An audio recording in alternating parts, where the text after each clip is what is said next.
Reikia čia nematau, kurios durys. Oi. Kodėl čia taip tamsu? Tai tu aš elektrą kokią. Ar šviesą? Gerai, mes matom. O, žvakė. Oho. Viktorai, tu čia dirbi? Ne, aš gretimam dirbu. O, labai gerai. Jūs savo gal prisiskit. Nesinori kažkaip. Gerai, aš turiu.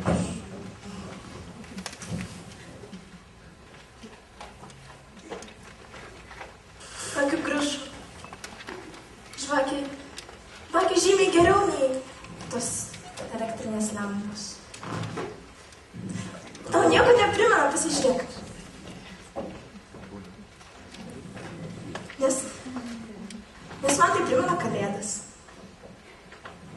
Ar tau dabar neatrodo, kad mes esam vaikai ir tuoj ateis kalėdų senelis? Ne, neatrodo. Bet gal jūs savo fantaziją mane apšviesit? Taip pat nėra labai taip. Žiūrėk kartu. Gal nori arbatos? Išvirčiau? Ne, aš nemėgstu arbatos. Nemėgsti arbatos? Va. Yra kavos. Juk mėgsti kavą, ar ne? Taip, bet jau prisigėriau. Su tavim taip nuobodu nei kavos, nei arbatos. Ką tu iš viso mėgsti, Viktorai?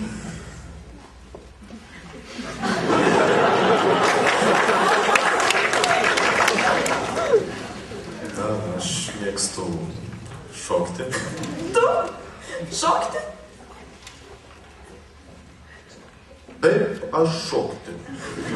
Na, nepyk, man taip išsprūdo. Matai, Julius irgi mėgdavo šokti. Bet jūs sakėt, jis kareivis buvo.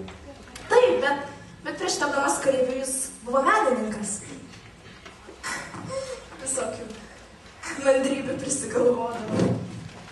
Žinau, kaip jie moka. Bet bėda ta, kad menininkai savo ir kitų širdis aukoja grožiui. Visai kaip Alina. Atsimenu, kaip į paskutinę savaitę ruošdavosi vaidinimo scenai suspindėdavo lyg krištolinė ir išgesus šviesom suskėdavo tamsa.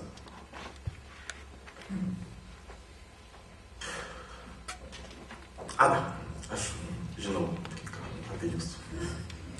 Jūs irgi mėgstat šokti. Čia kažkur radijas buvo. Ne, aš nemėgstu šokti. Ne, aš tikrai.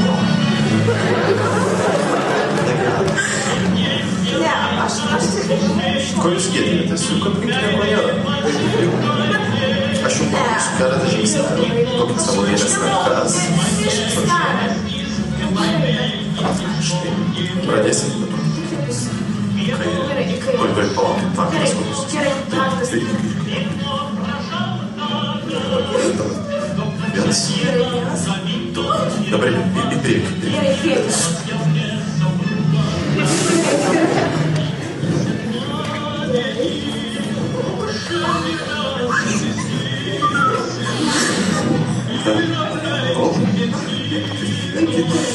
Suktės.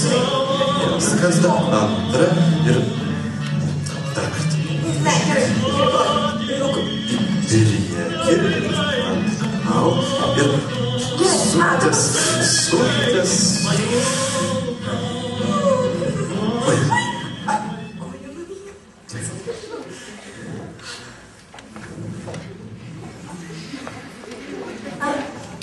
Ar tu laimingas, Viktorai? Man gera. Aš jaučiuosi šiek tiek keistai. Keistai. Būtent tas žodis.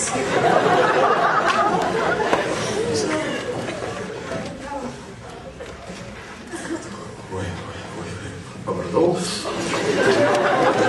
Sakykit, ką ką jau apšilom, tai kokį dar 4.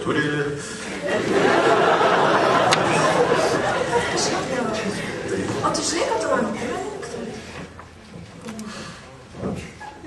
Ne, aš tau primenu. Tokį šaltą, lygų akmens paviršių.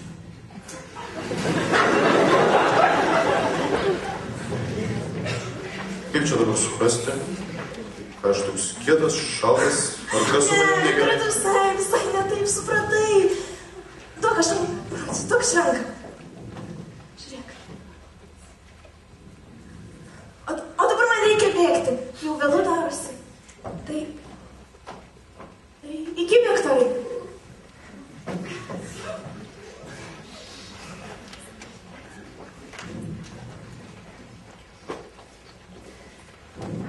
Bet tada dar nesupratau, ką jį nori pasakyti. Man įnešė tiek daug džiaugsmų mano gyvenime ir to artumo, kurio man taip trūko.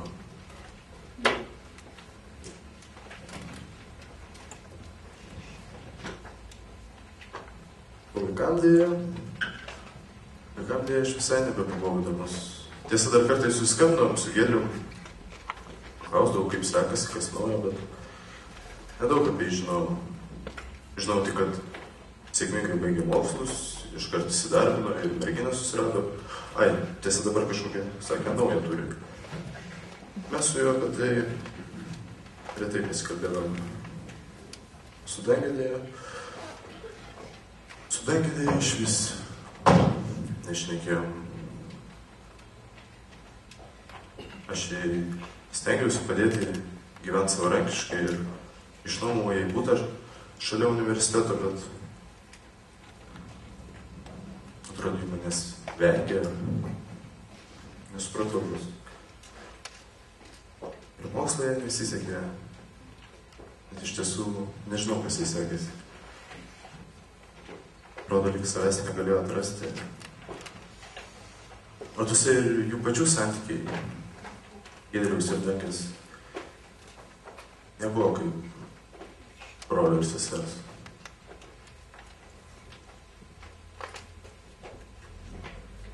Bet tada galvojau, kad dar viskas gerai.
Jie jau čia?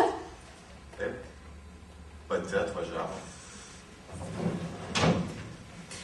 O kas čia tokio? Niekad nemaniau, kad Dangiai sveiko proto žmogus galėtų vairuotojo pažymėjimą duoti. Giedriuk, pamatai savo kelių spalvą ir mūsų kilimo spalvą. Jos nedera. O mes jau kalbėjom, kas būna, kai nedara spalvos. Jo, nepradėk. Na, tu teisus, toj Dangutė ateis. Nesipykime. Tai apie ką aš ten kalbėjau? Kažkas apie automobilius, vairuotojų pažymėjimus, perlus. Kai tik Dangė gavo tą vairuotojo pažymėjimą, Man pasidarė labai baisu, kad paskambins vieną dieną ir pasakys, kad sėdi kalėjime, nes partrenkė žmogų arba stulpą nuvertė. Giedriuk, manau, tu perdedi. Esu įstikinus, kad Dangė bus nuostabi mergina. Juos jai patiksiu. Visgi tu jos brolis, o aš manęs nepažįsta. Kas jeigu nepatiksiu? Jo, bet tu nepatiksi. Tikrai patiksi. Nors aišku, Dangiai sunkokai tik, bet jau tu nuostabi. O kodėl mes anksčiau nepasikvietėm Dangutės namus? Juk seniai atsinaujinom.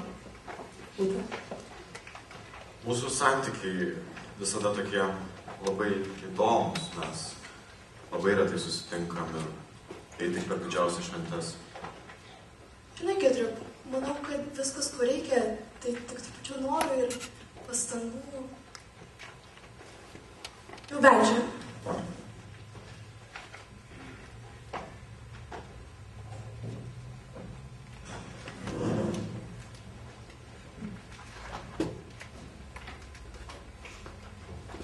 Čia Nijolė, aš tau apie ją pasakau. Sveika, Vila. Mua. Mua. Prisėsk. Gal leis tau kėdę atitraukti? Šiek tiek arčiau mūsų. Gal kavos arbatos? Ačiū.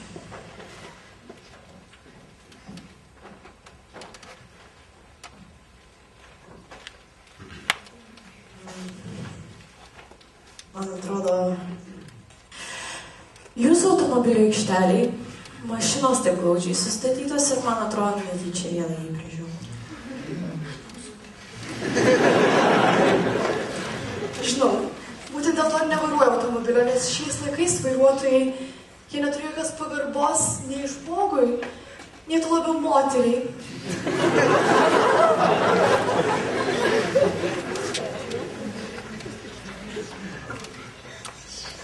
Gražiai įsirengėt namus. Dėkui, mieloji. Tai įsivaizduoju, buvo tikras vargas lyginėti šitą būtą. Įsivaizduoju, Giedriukas turėjo žalio kilimą šalia tokių sienų. Ar tu gali patikėti? Ačiū Dievui, turiu draugę, interjero dizainerę ir mes dvi merginos ir kalbėjom šį mano užsispyrėlį. Sakai, kavos nori? Žinai, ar galiu nubėgti į šalia esančią konditerijos parduotuvę ir nupirkti tobulų sausainiukų? Šokoladukas apačioj, kriukas ant viršaus. Sakai, aš galiu pravysi. O tu, Giedriuk, pakalbėk su Dangė apie tai, ką mes tarėmės. O išbėgsime į kiek. Giedriui per daug stengiasi. Pabandyk ją suprasti. Ir tavęs nepažįsta. Nori nuoširdžiai susipažinti. Nuoširdžiai. Apsimestinis tas jos nuoširdumas. Aš iš vis nesuprantu, jie atrodo tokia nuobodi, kaip tu su ja gali gyventi. Aš žinai, ką visgi puikiai suprantu. Gal tu nepradėk vėl šitų savo nesąmonių, gerai? Jau galvau užšaukai iš to amžiaus. Nekalbėk gerai. Suradai darbo merginą ir dabar manai galintis man aiškinti, kaip gyventi. Tu nieko nežinai ir nesupranti, Giedriau. Nieko. Gal ir nesuprantu, bet puikiai matau, kaip tavo gyvenimo šunį jau uodegos eina, Dangė. Kiek tau jau? 26. O dar diplomo neturi. Iš tėvo kišenę žadi visą likusį. Ne, gerai. Tu visą laiką vidutinybė buvai. Todėl taip paviršutiniškai gyvenamas, tu nieko blogo ir nematai. Mane visą tai smaugia.